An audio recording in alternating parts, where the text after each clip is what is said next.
ভিডিওতে আমরা অষ্টম শ্রেণীর তৃতীয় পর্যায়ক্রমিক মূল্যায়নের পরিবেশ ও বিজ্ঞানের 10 নম্বর স্কুলের প্রশ্নের উত্তরগুলো আলোচনা করব। 1 রাইস স্প্রিং তুলাযন্ত্রের সাহায্যে পরিমাপ করা হয় বস্তুর ওজন। 2 হিরে চকচকে দেখায় আলোর যে ধর্মের জন্য তা হলো অভ্যন্তরীণ পূর্ণ প্রতিফলন। 3 কার্বনের নিয়তাকার রূপভেদ হচ্ছে এখানে হবে ফুলারিন। 4 বলেছে প্রদত্ত যৌগগুলির মধ্যে আম্লিক অক্সাইড হচ্ছে সালফার ডাইঅক্সাইড। 5 দিয়েছে কার্বন টেট্রাক্লোরাইড যৌগে কার্বনের যোজ্যতা 4। 6 দিয়েছে পর্দাবিহীন কোষীয় অঙ্গাণু দুটো হচ্ছে রাইবোজোম আর সেন্ট্রোজোম। 7 আদ্যপ্রাণী ঘটিত রোগ ম্যালেরিয়া। 8 হবে থাইরক্সিন খরিত হয় কোন গ্রন্থি থেকে থাইরয়েড। 9 শ্বাসমূলযুক্ত উদ্ভিদের উদাহরণ গড়ান।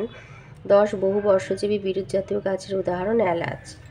2 আয়তে আছে নিউটনের গতিসূত্র অনুযায়ী বল 3 গুণ করলে ত্বরণের কিরূপ পরিবর্তন হবে। নিউটনের দ্বিতীয় গতিসূত্র অনুযায়ী বল সমান ভর ইন্টু ত্বরণ। ভর স্থির থাকলে বল এবং ত্বরণ হচ্ছে সমানুপাতে থাকে, অর্থাৎ বলের মান পরিবর্তিত হলে বস্তুর ত্বরণ পরিবর্তন হবে, আর বল 3 গুণ করলে ত্বরণের মান 3 গুণ পরিবর্তিত হবে।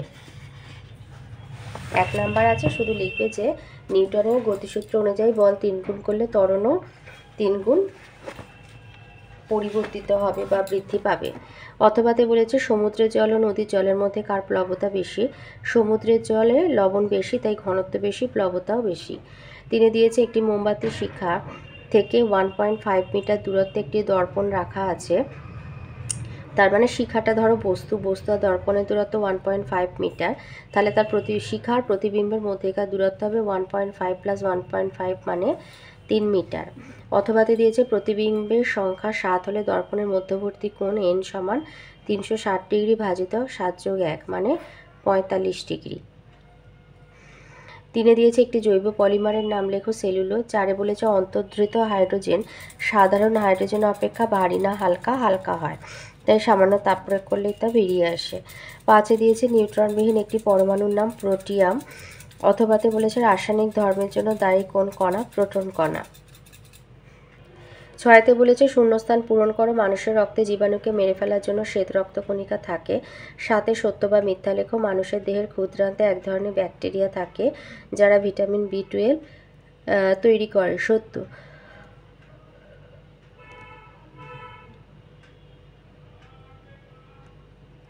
8 বলেছে জরুরিকালীন বা সংকটকালীন হরমোন হলো অ্যাড্রিনালিন। 9 বলেছে নালীপথযুক্ত সামুদ্রিক মাছের নাম তারা মাছ। 10 দিয়েছে ঠেসমূল কি অথবা ট্যানিন কি কাজে লাগে। ট্যানিন চর্মশিল্প লাগে, ট্যানিন হচ্ছে শাল গাছ থেকে পাওয়া যায়। আর ঠেসমূল কি, ঠেসমূল কি এই উত্তরটা লিখবে যে কাদামাটি বা ম্যানগ্রোভ অরণ্যে কিছু কিছু উদ্ভিদের কাণ্ডের গোড়া থেকে কতগুলি অস্থানিক মূল বের হয়ে তির্যকভাবে মাটিতে প্রবেশ করে, এদের ঠেসমূল বলে। 3 আয়তে আছে আর্কিমিডিসের নীতিটি লেখো।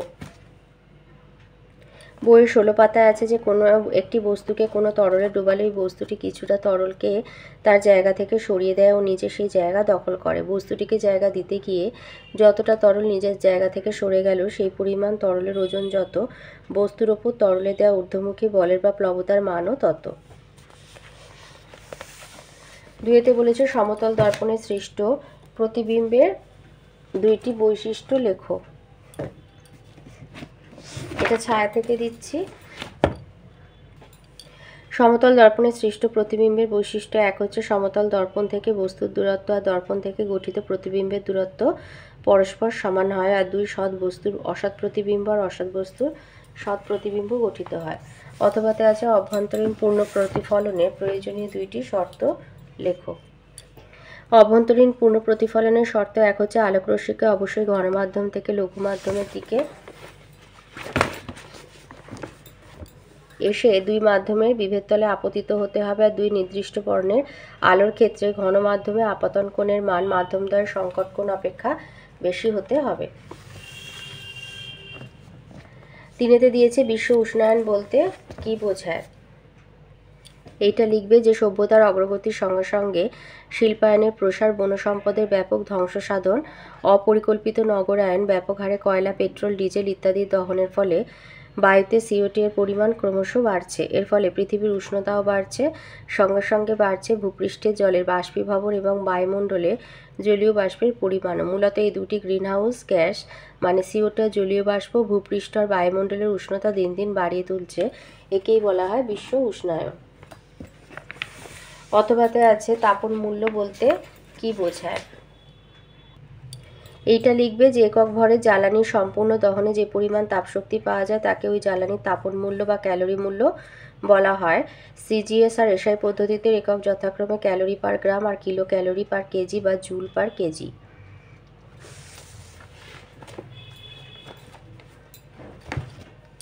চারেতে আছে উভধর্মী অক্সাইড কাকে বলে, উদাহরণ দাও। লিখবে যে সমস্ত অক্সাইড অ্যাসিড এবং ক্ষার উভয় ধরনের যৌগের সঙ্গে বিক্রিয়ায় অংশগ্রহণ করে তাদের উভধর্মী অক্সাইড বলা হয়ে থাকে। যেমন হচ্ছে অ্যালুমিনিয়াম অক্সাইড Al2O3 আর জিঙ্ক অক্সাইড ZnO।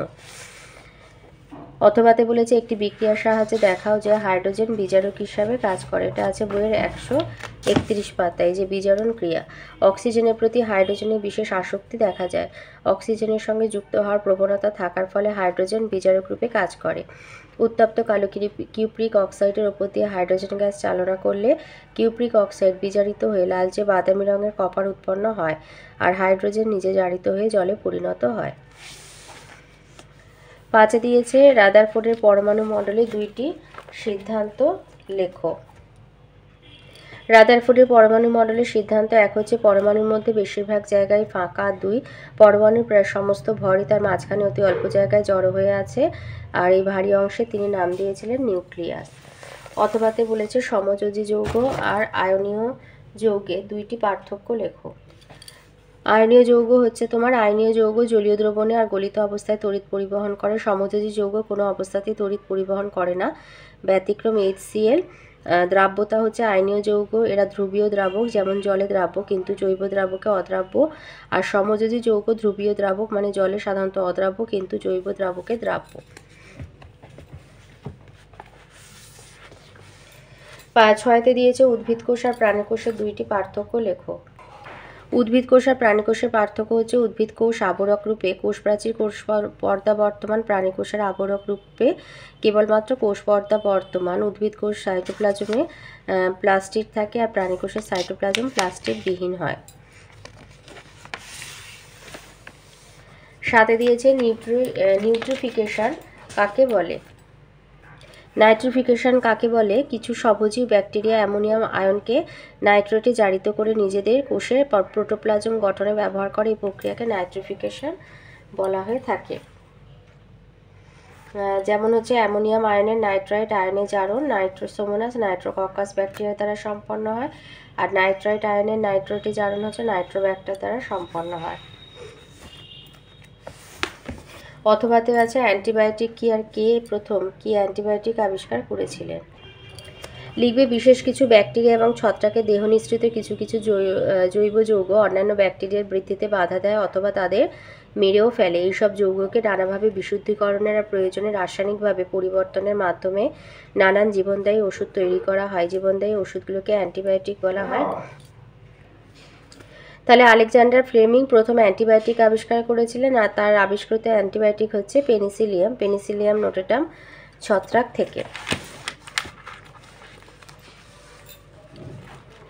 8 বলেছে থাইরয়েড স্টিমুলেটিং হরমোনের কাজ লেখো। তোমাদের বইয়ে 232 পাতায় আছে এই যে থাইরয়েড স্টিমুলেটিং হরমোন থাইরয়েড গ্রন্থির বৃদ্ধি নিয়ন্ত্রণ করে আর থাইরক্সিন হরমোন ক্ষরণে উদ্দীপনা যোগায়।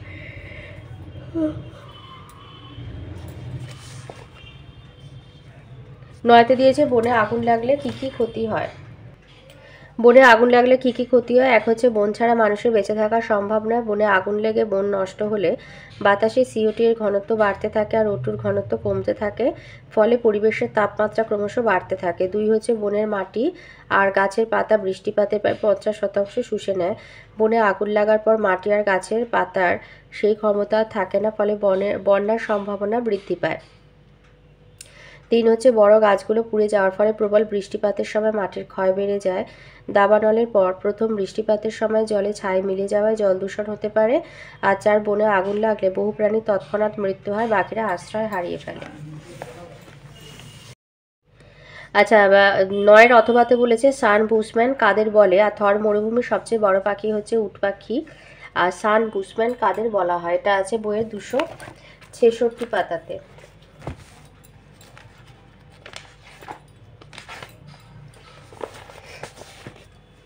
কালাহারি মরুভূমিতে বসবাসকারী মানুষদের স্যান বুশম্যান বলা হয়ে থাকে। কালাহারি মরুভূমিতে বসবাসকারী মানুষদের স্যান বুশম্যান বলা হয়ে থাকে। 10 বলেছে গোলমরিচের তীক্ষ্ণ স্বাদের জন্য কোন পদার্থ দায়ী? পিপেরাইন। আর উদ্ভিদের খরিত পদার্থ থেকে পাওয়া যায় একটি মশলা হলো হিং। অথবাতে আছে হলুদে কোন যৌগ থাকার জন্য জীবাণুনাশক হিসেবে ব্যবহৃত হয়? কারকিউমিন। আর ওর সাথে আছে মশলা কি কাজ লাগে? এটা আছে বই 285 পাতায়।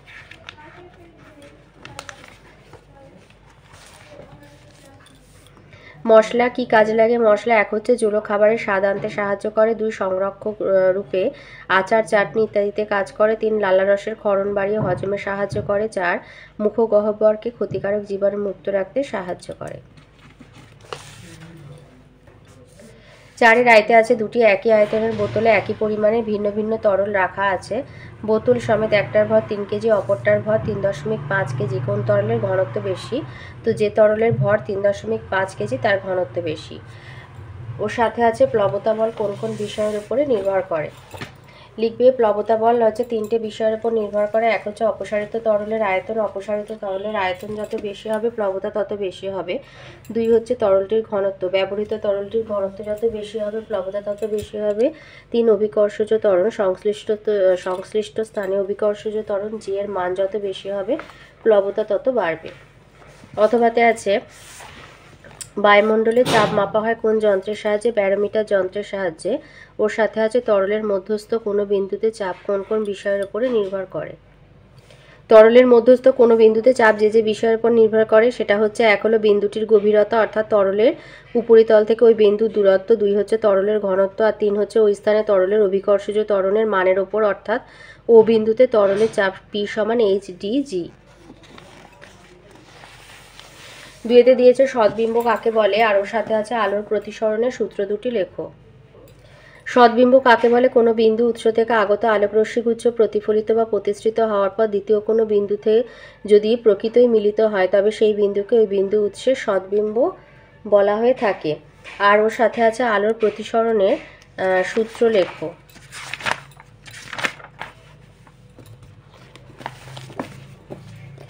এটা আছে রায়মার্টিনের 108 পাতায়। প্রতিসরণের প্রথম সূত্র হচ্ছে আপতিত রশ্মি প্রতিসৃত রশ্মি আপতন বিন্দুতে 2 মাধ্যমের বিভেদ তলের ওপর অঙ্কিত অভিলম্ব সর্বদা একই সমতলে থাকে। আর দ্বিতীয় সূত্র যেটাকে স্নেলের সূত্র বলে, নির্দিষ্ট বর্ণের আলোক রশ্মি এবং নির্দিষ্ট 2টি মাধ্যমের ক্ষেত্রে আপতন কোণের সাইন আর প্রতিসরণ কোণের সাইনের অনুপাত সর্বদা ধ্রুবক হয়। 3 দিয়েছে হিরে এবং গ্রাফাইটের গঠন ও ভৌত ধর্মে পার্থক্য লেখো। আর সক্রিয় চারকোলের একটি ব্যবহার লেখো। এই যে গ্রাফাইট ও হিরের গঠন এবং ভৌত ধর্মের তুলনা। তো এখান থেকে বলবে যে গ্রাফাইটের নমুনায় কার্বন পরমাণুরা বিভিন্ন সমান্তরাল স্তরে সাজানো থাকে। স্তরগুলির মধ্যে দূরত্ব বেশি হয় আর আকর্ষণ বল বেশ দুর্বল হয়। এর ফলে ওপরের স্তরে বল প্রযুক্ত হলে সে নিচের স্তরের ওপর দিয়ে পিছলে সরে যেতে পারে। এছাড়াও গ্রাফাইটের স্তরগুলোর মধ্যে ফাঁকে বিভিন্ন গ্যাসের অণু আটকে পড়ার ফলে পাশাপাশি স্তরগুলোর মধ্যে আকর্ষণ বল দুর্বল হয়ে যায়। এই কারণেই পেন্সিলের শীষের গুঁড়োর ওপর দিয়ে আঙুল সহজে পিছলে যায়। আর হীরের অণুর গঠনে কার্বন পরমাণুরা মোটেই স্তর বিভক্ত থাকে না। সেখানে ত্রিমাত্রিক জালের মতো গঠনে গ্রাফাইটের মতো ফাঁকফোকর নেই। কার্বন পরমাণুরাও পরস্পর দৃঢ়ভাবে আবদ্ধ। এইসব কারণে হীরে গ্রাফাইটের চেয়ে শক্ত এবং হীরের ঘনত্ব গ্রাফাইটের ঘনত্বের চেয়ে বেশি হয়। আর ওর সাথে আছে সক্রিয় চারকোলের একটা ব্যবহার। সক্রিয় চারকোল হচ্ছে বিষাক্ত গ্যাস থেকে বাঁচতে গ্যাস মুখোশে সক্রিয় চারকোল ব্যবহৃত হয়। অথবাতে আছে পরীক্ষাগারে মার্বেল পাথর থেকে CO2 প্রস্তুতিতে ব্যবহৃত রাসায়নিক পদার্থের সংকেত আর বিক্রিয়ার সমীকরণ দাও। এটা আছে বইয়ের 150 পাতায়।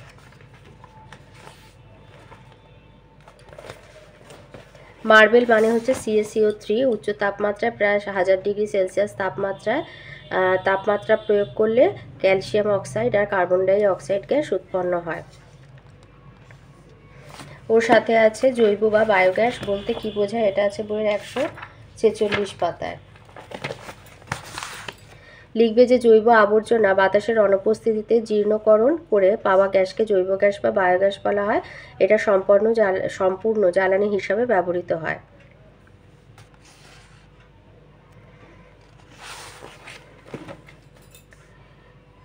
4 দিয়েছে পরীক্ষাগারে অক্সিজেন তৈরির নীতি এবং সমীকরণ লেখো। নীতি মানে হচ্ছে শর্ত।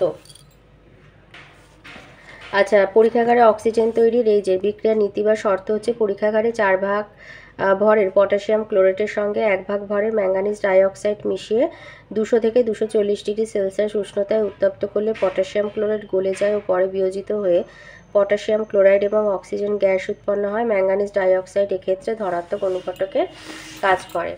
আর এই হচ্ছে সমিত সমীকরণ। এটার মানে হচ্ছে তাপ, এই যে ত্রিভুজের মতো যেটা দেয়া। অথবাতে আছে জিঙ্ক ধাতুকে পৃথক পৃথকভাবে অ্যাসিড এবং ক্ষারের সঙ্গে বিক্রিয়া করানো হলো। উৎপন্ন বিক্রিয়াজাত পদার্থ সম্বন্ধে কি ধারণা করা যায়? বিক্রিয়াগুলির সমীকরণ দাও। তাহলে জিঙ্ক ধাতুকে প্রথমে লঘু সালফিউরিক অ্যাসিডের সাথে বিক্রিয়া করলে জিঙ্ক সালফেট লবণ আর হাইড্রোজেন গ্যাস উৎপন্ন হয়। আবার জিঙ্কের সোডিয়াম হাইড্রোক্সাইডের গাঢ় দ্রবণের সাথে বিক্রিয়া করলে সোডিয়াম জিঙ্কেট লবণ এবং হাইড্রোজেন গ্যাস উৎপন্ন হয়।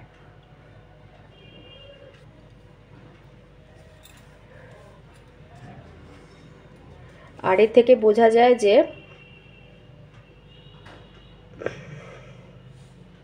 জিঙ্ক হচ্ছে তড়িৎ ধনাত্মক ধাতু।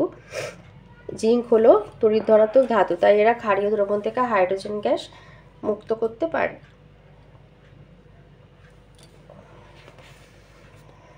বিক্রিয়াজাত পদার্থ সম্বন্ধে কি ধারণা করা যায়?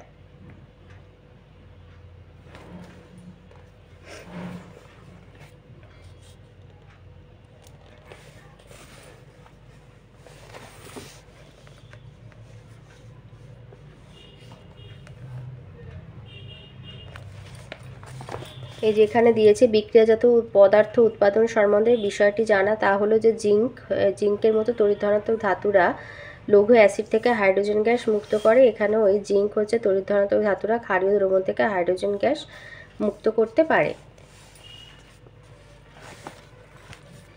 5 দিয়েছে পরমাণু নিস্তরিত হয় কেন আর পরমাণু ক্রমাঙ্ক কি? পরমাণু নিস্তরিত হয় কেন এটা লিখবে যে পরমাণুর মধ্যে স্বাভাবিক অবস্থায় সমসংখ্যক প্রোটন আর ইলেকট্রন থাকে।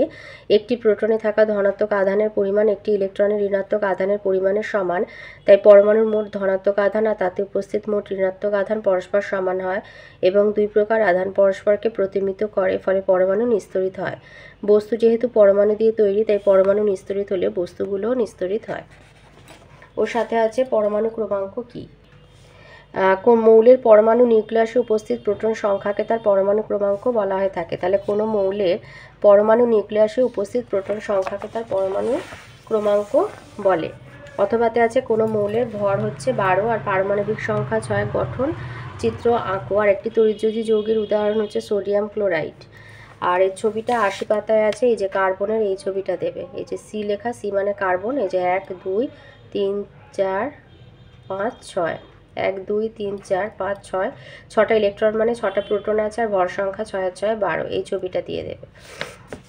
অথবা 6তে বলেছে জিন কি আর রাইবোজোমকে প্রোটিন ফ্যাক্টরি বলা হয় কেন? আচ্ছা, জিন কি লিখবে যে খোলা অবস্থায় ডিএনএ অণুর বিশেষ বিশেষ অংশ প্রোটিন তৈরির সংকেত হিসাবে কাজ করে, এর ফলে জীবের বৈশিষ্ট্যের প্রকাশ ঘটে। এই অংশগুলোর প্রত্যেকটিকে এক একটি জিন বলা হয়। আর পিতামাতা থেকে তাদের সন্তানদের মধ্যে বংশগত বৈশিষ্ট্য এই জিনের মাধ্যমেই বাহিত হয়। আর ওদিকে আছে রাইবোজোমকে প্রোটিন ফ্যাক্টরি বলা হয়ে থাকে কেন? এই যে লিখবে যে রাইবোজোম প্রোটিন সংশ্লেষ করা হচ্ছে রাইবোজোমের প্রধান কাজ, সেই জন্য রাইবোজোমকে আর সংশ্লিষ্ট প্রোটিন কোষের ক্ষয়পূরণে নতুন কোষ তৈরিতে অংশগ্রহণ করে, সেই জন্য রাইবোজোমকে প্রোটিন ফ্যাক্টরি বলা হয়ে থাকে। অথবাতে আছে শ্বসন প্রক্রিয়া বলতে কি বোঝো আর ভাজক কলার 2টি কাজ লেখো। আচ্ছা, শ্বসন কাকে বলে? যে জৈব রাসায়নিক প্রক্রিয়ায় কোষস্থ খাদ্যবস্তু অক্সিজেনের উপস্থিতি বা অনুপস্থিতিতে উৎসেচকের নিয়ন্ত্রণাধীনে সম্পূর্ণ বা অসম্পূর্ণভাবে জারিত হয়ে কার্বন ডাই অক্সাইড এবং জল উৎপন্ন করে আর সম্পূর্ণ বা আংশিক শক্তির মুক্তি ঘটায়, তাকে শ্বসন বলে। এটা একটা অন্য বই থেকে দিলাম। আর আমাদের বইতে যেটুখানি আছে যে শ্বসন কাকে বলে, সেটা আছে বইয়ের 136 পাতায়। লিখবে যে সবুজ উদ্ভিদ শ্বাসকার্যের সময় দেহে গ্লুকোজে জারণে তৈরি কার্বন ডাই অক্সাইড ছেড়ে দেয়। এটা সালোকসংশ্লেষের বিপরীত প্রক্রিয়া মানেই শ্বসন প্রক্রিয়া, যেখানে CO2 আবার পরিবেশে ফিরে যায়। এই আছে, আর কিন্তু এখানে আর সেরকম কিছু নেই। সাথে দিয়ে আচ্ছা, এর সাথে আছে ভাজক কলার 2টি কাজ লেখো।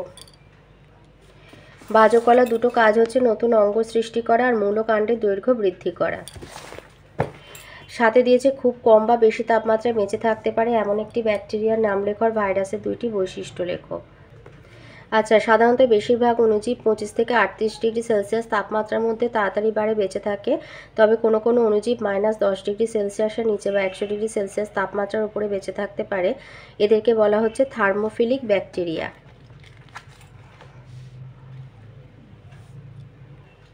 বলেছে যে খুব বেশি বা খুব কম বা বেশি তাপমাত্রায় বেঁচে থাকতে পারে একটা ব্যাকটেরিয়ার নাম লেখো, থার্মোফিলিক ব্যাকটেরিয়া। আর বলেছে ভাইরাসের 2টি বৈশিষ্ট্য লেখো।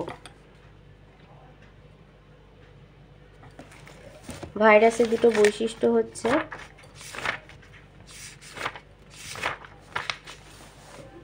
এটা আছে বইয়ের 197 পাতায়।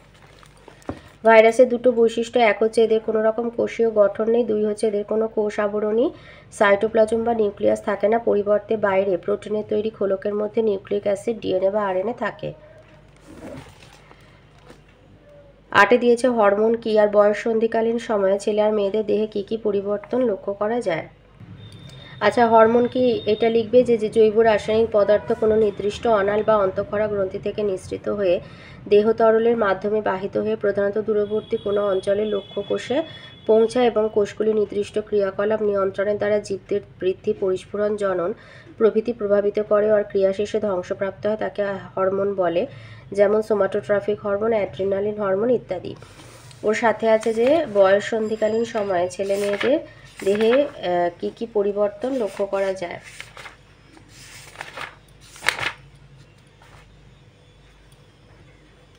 আচ্ছা, 2 নম্বরের আছে, তো এটা 499 পেজ থেকে নেবে রায়মার্টিনের। এই যে বয়স সন্ধিকালীন ছেলেদের 2টো শারীরিক পরিবর্তন, দেহের ওজন ও উচ্চতা বৃদ্ধি পায়, 2 ছেলেদের কাঁধ ও বুকের ছাতি চওড়া, সুঠাম ও পেশি সবল হয়, আর মেয়েদের হচ্ছে দেহের উচ্চতা আর ওজন বৃদ্ধি পায়, নিতম্ব চওড়া ও ভারী হয় আর ত্বক মসৃণ ও কোমল হয়। অথবাতে আছে মিশ্র গ্রন্থি বলতে কি বোঝো আর সোমাটোট্রফিক হরমোনের 2টি কাজ লেখো। আচ্ছা, মিশ্র গ্রন্থি কাকে বলে শুধু এটা নেবে যে সমস্ত গ্রন্থি অন্তঃক্ষরা মানে হরমোন ক্ষরণকারী অংশ আর বহিঃক্ষরা অর্থাৎ উৎসেচক ক্ষরণকারী অংশ উভয় গ্রন্থির সমন্বয়ে গঠিত তাদের মিশ্র গ্রন্থি বলা হয়ে থাকে, যেমন হলো অগ্নাশয় গ্রন্থি। আর ওর সাথে আছে সোমাটোট্রপিক হরমোনের 2টি কাজ লেখো। এটা রায়মার্টিনের 485 পৃষ্ঠায় রয়েছে। 2টো কাজ বলেছে, এক হলো দৈহিক বৃদ্ধি, পেশিকলা, যকৃৎ, বৃক্ক, থাইমাস গ্রন্থি প্রভৃতি দেহাঙ্গ এবং সমস্ত দেহের বৃদ্ধি নিয়ন্ত্রণ করে। 2 হচ্ছে অস্থি বৃদ্ধি, লম্বা অস্থির বৃদ্ধিতে সাহায্য করে। 9তে বলেছে এস্কিমো শব্দের অর্থ কি আর বিপন্ন জীবকে কিভাবে বাঁচানো সম্ভব। আচ্ছা, এস্কিমো শব্দের অর্থ কি, এটা আছে বইয়ের 269 পাতায়। এই যে এস্কিমো শব্দের অর্থ হলো যারা কাঁচা মাংস খায়। আর এর সাথে যেটা আছে যে বিপন্ন জীবকে কিভাবে বাঁচানো সম্ভব, এটা আছে বইয়ের 274 পাতায়। এটা লিখবে যে বহু প্রাচীন কাল থেকে বিপন্ন জীবকে রক্ষা করার জন্য নানা দেশে নানা প্রচেষ্টা গ্রহণ করা হয়েছে। প্রাকৃতিক সম্পদের অন্তর্গত জীববৈচিত্র্যকে সংরক্ষণের জন্য গৃহীত সকল পদ্ধতিকে একত্রে জিন ব্যাংকস বলা হয়ে থাকে। একে 2টো শ্রেণীতে ভাগ করা হয়, একটা হচ্ছে ইনসিটু আর একটা এক্সিটু।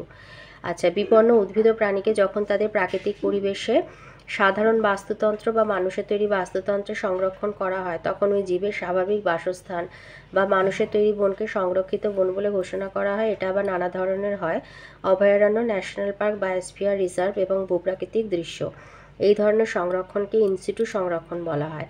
আর যেসব জীবকে কোনোভাবে তার স্বাভাবিক বাসস্থানে বাঁচিয়ে রাখা সম্ভব হচ্ছে না, তাদের স্বাভাবিক বাসস্থান থেকে দূরে অন্য কোনো স্থানে যেমন চিড়িয়াখানা বা বোটানিক্যাল গার্ডেনে রেখে বেঁচে থাকার অনুকূল পরিবেশ সৃষ্টি করে কৃত্রিমভাবে সংখ্যা বাড়ানোর চেষ্টা করা হয়।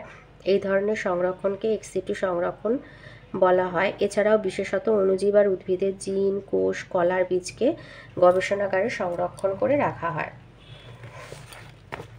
অথবাতে আছে রেড ডাটা বুক বলতে কি বোঝো, আর রেড ডাটা বুক বলতে কি বোঝো, এটা আছে বইয়ের 273 পাতায়।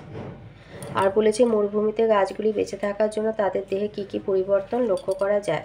আচ্ছা, রেড ডাটা বুক হচ্ছে যে IUCN মানে international union for the conservation of nature and natural resources নামের একটি আন্তর্জাতিক সংস্থা বিপন্ন জীবেদের একটা তালিকা প্রকাশ করে। এই তালিকার নাম হচ্ছে রেড ডাটা বুক। আর ওর সাথে আছে যে মরুভূমিতে গাছগাছালি বেঁচে থাকার জন্য তাদের দেহে কী কী পরিবর্তন লক্ষ্য করা যায়। আচ্ছা, এটা আছে বইয়ে 262 পাতা। এখান থেকে লিখবে মরুভূমিতে শুধু বালি আর বালি, সূর্যের তাপ ভয়াবহ, বাতাসে পর্যাপ্ত কার্বন ডাইঅক্সাইড, কিন্তু মাটি নেই, জলের ভীষণ অভাব। এরকম অবস্থাতেও বালির বুক চিরে জন্মায় নানা ধরনের গাছ। মরুভূমিতে প্রধানত 2 ধরনের গাছ চোখে পড়ে। এক ধরনের গাছ শুষ্ক থাকে, এড়িয়ে চলার জন্য তাড়াতাড়ি বাড়ে, মরে যাওয়ার আগে এই ধরনের গাছে ফুল ফোটে আর বীজ উৎপন্ন হয়। বীজগুলি অনুকূল পরিবেশ না পাওয়া পর্যন্ত সুপ্ত অবস্থায় থাকে। আরেক ধরনের গাছ শুষ্ক থাকে, প্রতিরোধ করতে থাকে, এদের কাণ্ড রসালো হয়, অল্প জলেই এরা বেঁচে থাকে অনেক বছর, দীর্ঘদিন নিজের শরীরে জল সঞ্চয় করে রাখতে পারে। এদের মূল কাণ্ড হয় খুব বড় আর মোটা, পাতার বদলে থাকে কাঁটা। জল যাতে বাষ্প হয়ে না বেরোতে পারে তার জন্য সারা শরীর কিউটিক্যাল নামক আবরণে ঢাকা। বালির মধ্যে সামান্য স্যাঁতস্যাঁতে ভাব থাকলে তার থেকে জীবনের প্রয়োজনীয় জল সংগ্রহ করতে পারে। বেশ কিছু গাছের মূল বালি ভেদ করে অনেক গভীরে চলে যায়। জলের খোঁজে মূল অনেক গভীরে যায়, তাই তাদের মূলত্র বেশ শক্তপোক্ত। অতিরিক্ত জল যাতে বাইরে না বেরোতে পারে পাতাগুলোর পত্ররন্ধ্রের সংখ্যা কম। একটু বৃষ্টি হলেই আবার কিছু গাছ মাটি ফুঁড়ে ওঠে, তবে বেশি দিন বাঁচে না। অল্প দিনের আয়ুতেই গাছে ফুল ফলে নিজেদের সাজায়। আবার কিছু গাছ আছে যারা জল ছাড়াই দীর্ঘদিন বাঁচে। এই পর্যন্ত লিখে দিন। 10-এ দিয়েছে বেলের 2টি ঔষধি গুণ সম্বন্ধে লেখো। আর নয়নতারা কী জাতীয় গাছ? বেলের 2টি ঔষধি গাছের মধ্যে যে আছে ওখানে, এটা হচ্ছে তোমার 291 পাতায়, বইয়ের 291 পাতায় আছে বেলের ঔষধি গুণ। এই যে লিখবে, বেলে থাকে মিউসিলেজ আর পেকটিন, যা কোষ্ঠকাঠিন্যের অব্যর্থ ওষুধ। 2 হচ্ছে বেলের শরবত আমাশা রোগীদের অন্ত্রের যত্ন নেয়। 3 কাঁচা বা আধকাঁচা ফল খিদে আর হজম ক্ষমতা বাড়ায়, যা দীর্ঘস্থায়ী পেটের অসুখে বেল কার্যকরী। আর বর্তমানে বিভিন্ন পরীক্ষায় বেলের পাতা, ফল আর মূলের অ্যান্টিবায়োটিক বা জীবাণু প্রতিরোধী ক্ষমতার প্রমাণ পাওয়া গেছে। আর ওর সাথে যেটা আছে নয়নতারা কী জাতীয় গাছ, এটা আছে বইয়ের 292 পাতায়। লিখবে নয়নতারা হচ্ছে একবর্ষজীবী বিরুৎ জাতীয় উদ্ভিদ। আচ্ছা, অথবাতে আছে জল শোধনে কচুরিপানার গুরুত্ব লেখো। আর বলেছে মানসিক চাপ এবং উদ্বেগ কমাতে কোন পাতার নির্যাস ব্যবহার করা হয়? রসুনে উপস্থিত কোন যৌগের জীবাণুনাশক ক্ষমতা আছে? আচ্ছা, কচুরিপানার জল শোধনে কচুরিপানার গুরুত্ব আছে তোমাদের 282 পাতায় রয়েছে। এই যে লিখবে, কচুরিপানার সহ্য ক্ষমতা অত্যধিক বেশি, ভারী ধাতু শোধন ক্ষমতা বেশি হওয়ায় বের হওয়া নোংরা দূষিত জল থেকে cadmium, chromium, cobalt, nickel, lead ও মার্কারির মতো ক্ষতিকারক ধাতুকে শোধন করতে পারে, ফলে জল দূষণমুক্ত হয়। সোনার খনি অঞ্চল থেকে জলে নির্গত সায়ানাইড শোষণ করে জলকে বিষমুক্ত করে। আর ওর সাথে আছে মানসিক চাপ আর উদ্বেগ কমাতে কোন পাতার নির্যাস ব্যবহার করা হয়? ঘৃতকুমারী। আর রসুনে উপস্থিত কোন যৌগে জীবাণুনাশক ক্ষমতা আছে? অ্যালিসিন।